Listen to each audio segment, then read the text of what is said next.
अस्सलाम वालेकुम व्यूअर्स, क्या हाल है। उम्मीद है आप सब ठीक होंगे, खैरियत से होंगे।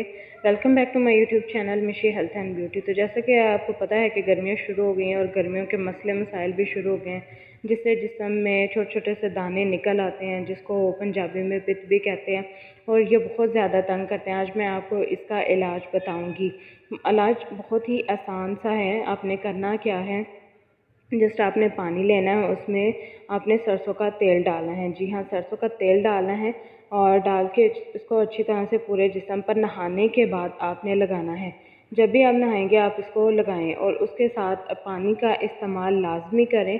और पानी का इस्तेमाल लाजमी करें ताकि आपको पानी की कमी ना हो। और ग्रीन सैलड का इस्तेमाल करें, सब्ज़ पत्तियों वाली सब्ज़ियों का इस्तेमाल करें, जिससे आपके जिस्म में जो कमी है पानी की, विटामिन्स की, वो तमाम पूरी होती रहे। इसके साथ साथ फ्रेश वेजिटेबल्स का इस्तेमाल करें ताकि आपके जिस्म में फ़्रेश लुक आए। और इसको इस्तेमाल करने से आपके जिस्म में ये जो पित्त है ये बहुत जल्दी ख़त्म हो जाएगी। और उम्मीद है आपको मेरी ये वीडियो अच्छी लगी होगी। अच्छी लगी तो चैनल को सब्सक्राइब करें, लाइक करें, शेयर करें। मिलते हैं नेक्स्ट वीडियो में, तब तक के लिए अल्लाह हाफिज़।